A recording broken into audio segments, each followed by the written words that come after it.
so yes, I am Kate Wolf and I am currently writing my book, which I actually have here with me because I love it, Self-Care for the Wild Woman.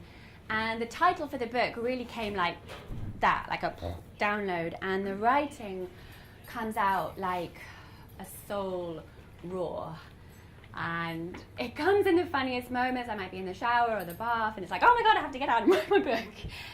And I was meditating one day and I got a very, very clear message that said, you have to clear your schedule and go. Now, one of my main self-care principles is listen, right? Listen to the whispers, listen to your intuition, listen to your needs. So I cleared my diary and I went and I ended up staying in this little shepherd's hut in the middle of a load of fields in Wales, with no electricity, in the middle of November, and all I did was make fire and cook and walk and write. And it was just so replenishing for my soul and so, so special. And while I was there, I had a dream that involved snakes. Now, snake is my power animal, and whenever I am about to go through a massive, yet again, period of change and transformation and growth, I have a dream about snakes, or I see snakes. There's some kind of symbolism given to me. And it's so wonderful. It's like Kate, what you're going through now, it's a time of shedding of the old and stepping into the newness. And it's like a sign for me to stop going, oh my God, why is all this stuff happening? And go, oh, okay, thank you. The snake came, it gave me its message, and I know it's just a time of letting go and moving forward. Now, while I was in the shepherd's hut, I had a dream, and there was not one snake in this dream. There was not two. They were everywhere. And if it had happened about 3 years ago, I'd have freaked out and probably run across the fields. But I knew by then that it was a good dream. It was a good symbol. And it was a huge, this time round, symbol. And it meant you are up-leveling massively. Go with it. Don't hold back. You need to do this. Even when it's scary, you need to let out what's coming, because it's one thing to scribble alone in your bedroom, as I have done my whole entire life. It's another to write with the intention of publishing. And it's yet another to stand here and take space and share a message. And that's what happens when you write a successful book. And well, I have no intention of writing an unsuccessful book. Have you ever seen a parakeet land on a branch? Like, really, have you ever looked out the window? They're around there in Richmond. I don't know how the parakeets got here, but they are. And they don't just perch on the branch, right? I'm going to show you because I can't just tell you. They like,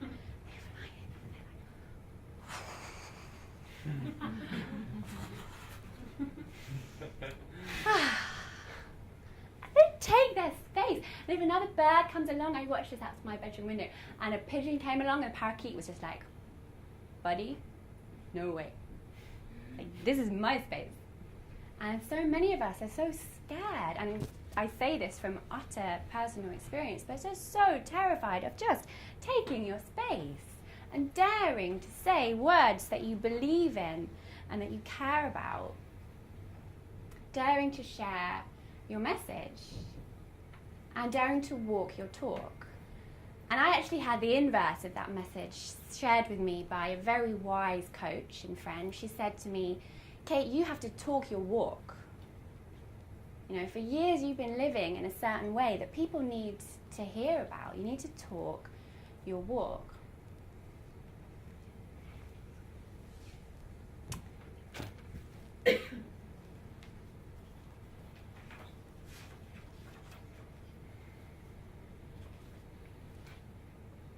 So here I am.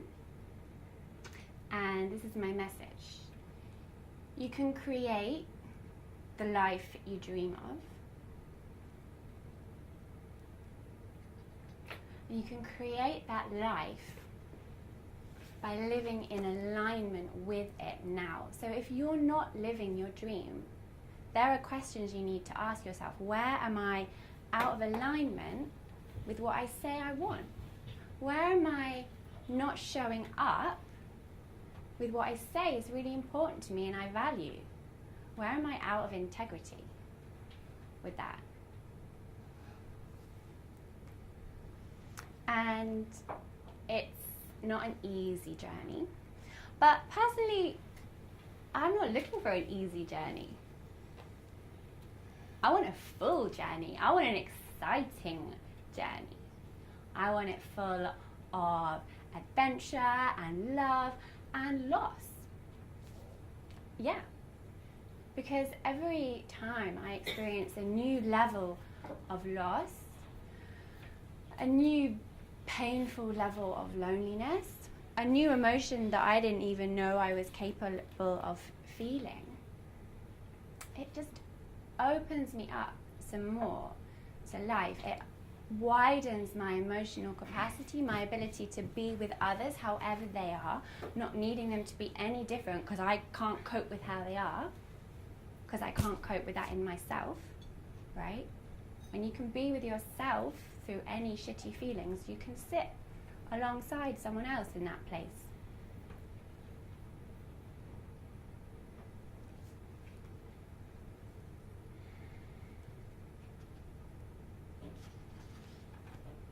If you choose to stay open.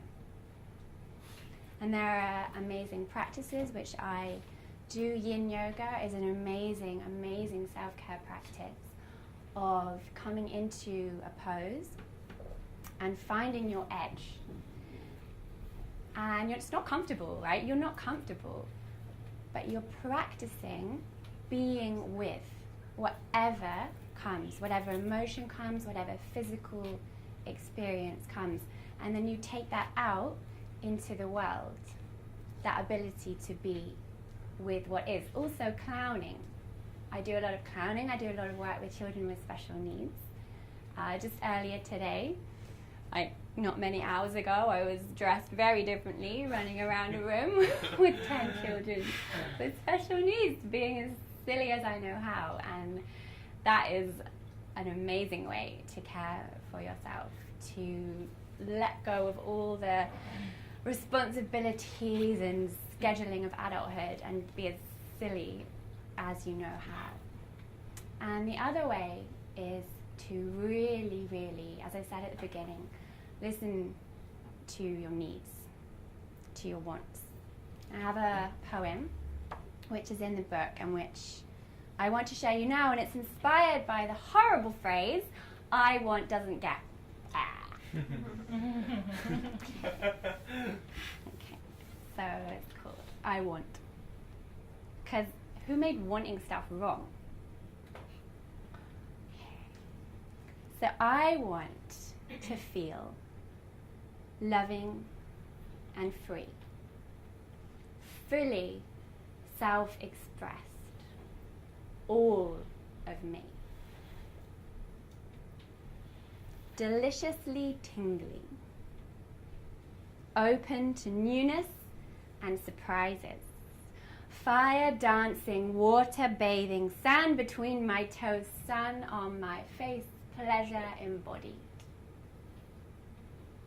Expansive, cozy and sexy, silk and slippers, safe and warm, brave and adventurous, pioneering, giving, guiding, lighting a way, unshackled, unburdened, clear, light, vibrant, deeply connected and full of grace, divinely inspired and daring to act on it. Speaking and living my truth. Unapologetically joyful. Unabashedly radiant. Human. Allowed to feel. Angel. Allowed to fly. Supported. Standing up for what I believe in. Freedom embodied. Standing in my power, a masterful creator and a manifester, embracing the mysteries, wise, discerning, present,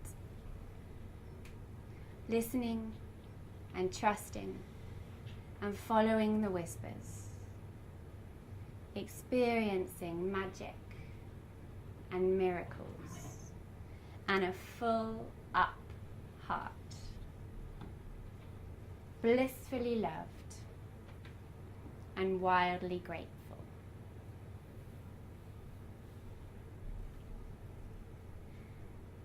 So my invitation is to think about, what is it you really want for yourself, for the world, and how can you show up in a way that makes that more possible? Thank you.